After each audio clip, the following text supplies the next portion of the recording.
પથ્થર કેમ તું મોઢા પર ફેરવે છો? મમ્મી આ પથ્થર નથી, આને ગ્વાશા કહેવાય. આનાથી છે ને જોલાઈન શાર્પ. હવે આ ગુવાશમાં કઈ ખર્ચા કરાતા હશે? આની કરતા તો છે ને ઓલું રોટલી વેલવાનું વેલણ છે ને બે બાજુ ફેરવી દે મોઢામાં, તારી બધી જોલાઈન બારી નીકળી જાહે. અને આ કાચના ગોળા જેવું શું છે હે? આખો દિવસ ઘરમાં જ લઈને ફરતી હોય છે. મમ્મી આને છે ને આઈસ ગ્લોબ્સ કહેવાય. આનાથી છે ને આંખના કુંડાળા દૂર થાય. તે પણ તો થાય જ ને, આખો દિવસ ઘુવડની જેમ ઉજાગરા કરે છો તો પછી આંખની નીચે કુંડાળા જ થાય ને હે. અને આ વાપરવું એની કરતા ઓલા કાકડીના બે ટુકડા આંખની ઉપર મૂકી દે ને હે.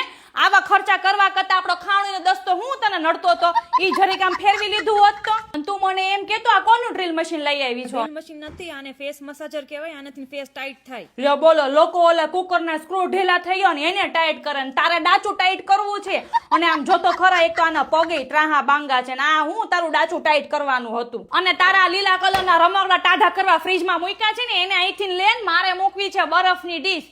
ભાઈ જેડ રોલર જ છે, આના કરતા તો છે ને અમારો જમાનો હારો હતો. અમારી મમ્મી ઝાપટ મારતી ને 5 મિનિટ સુધી ગાલ એવો ગુલાબી થઈ જતો ને કે ઓલું મફતમાં બ્લશ નો લગાડ્યું હોય એવું લાગતું. બોલ લે, હવે તું છે ને તારા રમકડાનો હંકેલો કહેતો ને આ બધાય મને આપી દે. આ શેરીઓમાં છોકરાઓ રમે છે ને એને હું આપી દઈશ, બિચારા લખોટી રમીને રાજી તો થાય.